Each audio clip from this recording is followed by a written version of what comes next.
Hey everybody, it's Jim the Tabletop Engineer, and welcome to another Let's Paint a Mini. Tonight I'm going to be painting this reptile amphibian, well, I don't know what he is. He's lizard man, not really frog man. It's hard to say. He's a pulp figure. I bought him along with like maybe 6 or 7 others in a box, and I've slowly been painting them up. Mainly I tried painting them different colors. Not sure how I feel about that, but I'm using them as aliens in some of the sci-fi games I play, but they could easily be used in like a fantasy game. So I'm going to point the camera down, and what I want to talk to you tonight about is my crazy schedule, aka my crazy life. So right now, a lot of you follow me as I'm doing once a week painting on Sunday night. I do that live.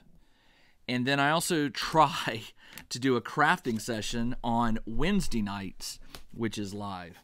Now, lately, it has been it's been hard to do Wednesday night crafting. Mainly because, well, there's a couple reasons.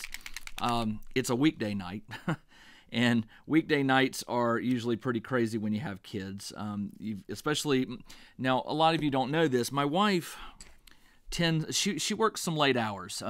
She has one of those jobs that just requires her to do some late hours, and we've sort of adjusted our life. We've figured out how to make it work for us. Let me get a paper towel. I totally forgot I needed a paper towel.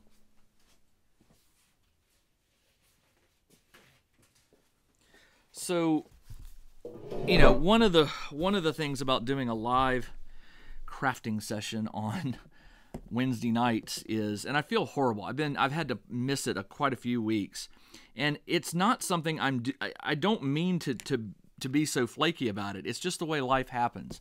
So my boys both play. They both play now on this esport league. They're both on teams.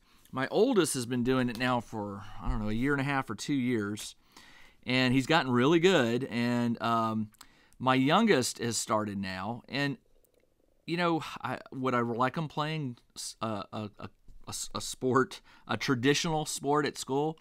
Yes, but that's not their thing, and I don't push sports on my kiddos. I mean, they did play both of them have played baseball in their past, and the oldest one played for quite some time before he got an injury that really forced his hand. I mean, he wanted to keep playing baseball, but he had torn a growth plate in his hip, and he did it twice. And it's a known injury. It's something that's happened a lot more in sports because kids are doing like these sprinting, these fast, in any sport, baseball, football, whatever. The coaches are, having them do these real fast sprints. And some kids' bodies, just after a while, the growth plates, especially if they're having a growth spurt, the growth plates can't handle the stress that's being placed on them, and they tear away from the bone. And I can tell you just from watching my child that it's very painful. I didn't have to have the doctor tell me that. The doctor told me, he goes, this is painful.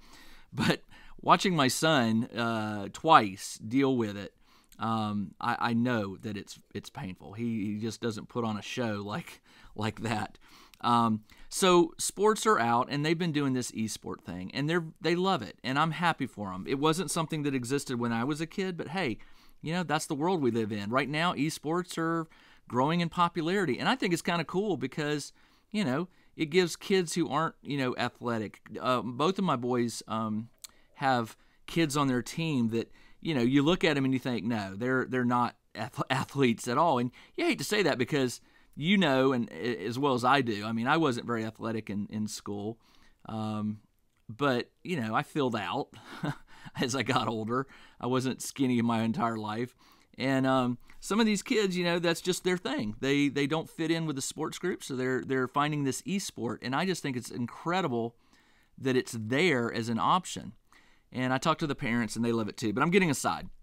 So they play on this esport league, and the esport league is kind of new. It's been around, but they're still trying to figure it out. The Atlanta teams are still trying to get it more organized. And by what I mean by that is they'll get a call, or actually it's done through Discord. they'll get a message in Discord that says, "Hey, we got a game tonight," just like that. And now they can play using their home computer, but the organization actually has 2 locations here in Atlanta, just outside Atlanta actually, where they have, professional game rigs, and they have big screens that they display the games on and stuff. And so a lot of the kids like to meet up there and play together as a team together instead of remotely.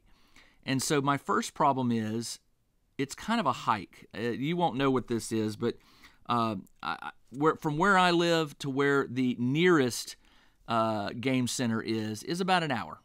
It's about an hour. And it's, if it's once a week, I know a lot of parents that drive much further than that for their kiddos. So it's not an unreasonable request for my kids to come and say, "Hey, can we go this week to the game thing?" And because I have 2 kids playing now, they're never on the same nights. You know that. Any parent who's ever had kids play sports, more than one kid play sports, nothing ever coincides on the same day. So like one kid will have the games on Tuesday night, and then the next one will have it on Wednesday night. And then the next week it'll be flip-flopped. And so for the last few weeks, it's been a little crazy in our house with this organization trying to figure this out. They've told the parents that they're trying to get a more consistent schedule created so that you'll know that your kids are playing on day X and they're practicing on day Y. But right now it's just not there. And that's okay. It's growing pains. I get it. But it makes it very difficult for me to schedule things like a live crafting session. Now, the reason I don't have to miss my live painting sessions, which are on Sunday night, is because the league doesn't do anything on Sundays. They have practices and games during the week. They'll have tiebreaker games and skirmish games on Saturdays. If a team wants to practice something with another team, they can arrange it that way, and it's kind of cool. But yeah, so. It's horrible. It sounds like it sounds like an excuse. I should be able to figure this out, but so far I have not. I keep missing Wednesday night live crafting, and I feel bad. I know a lot of y'all look forward to it, and I do too. I like live crafting, and I think you know why. I like it because it inspires me. It's when I know you guys are on the I'm on the camera and talking to y'all.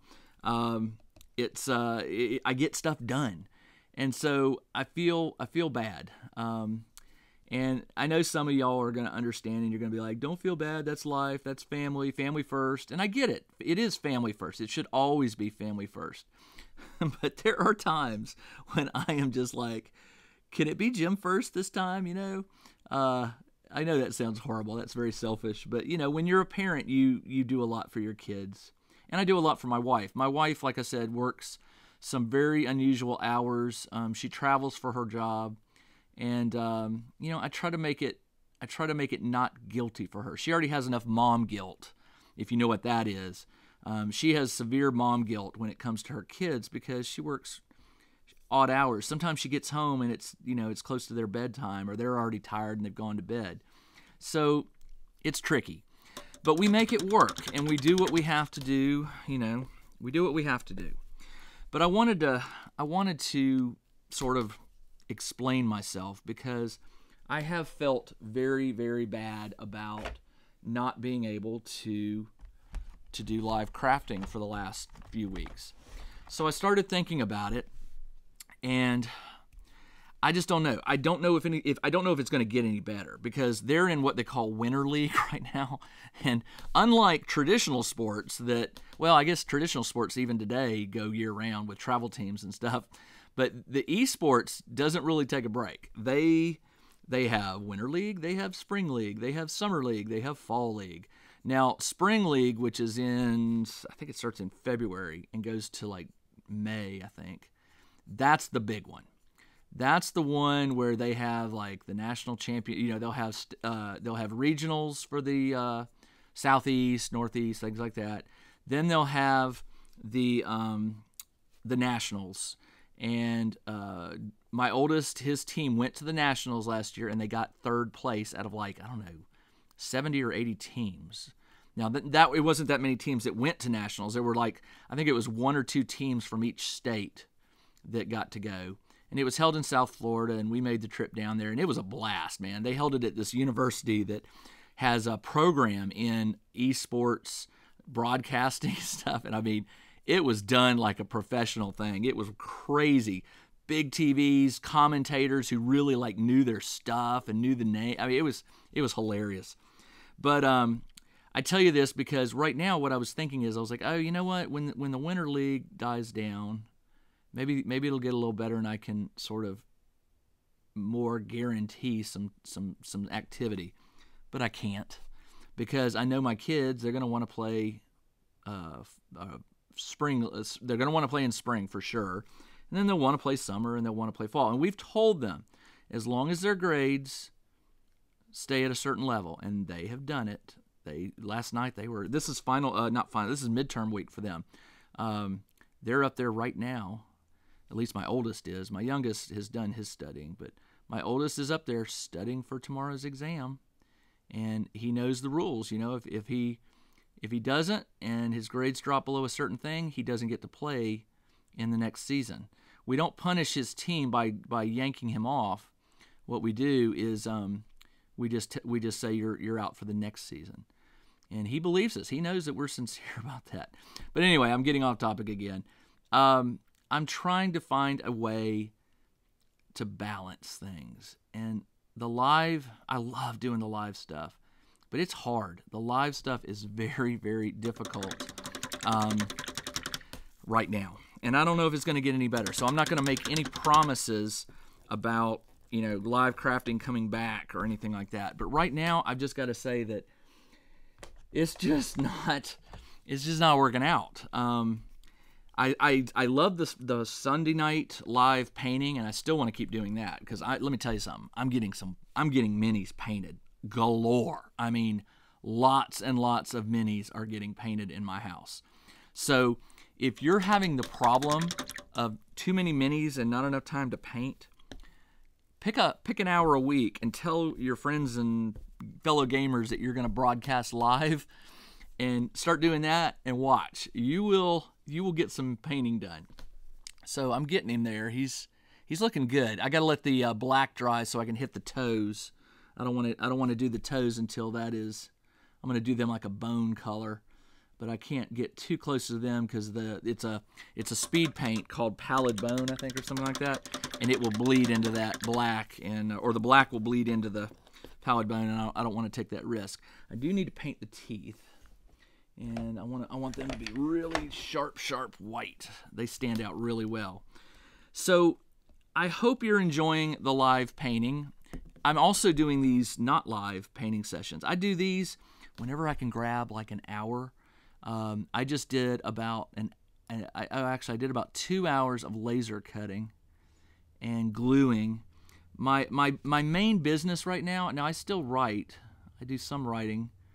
My main business right now, especially during the holidays, is my laser business. And so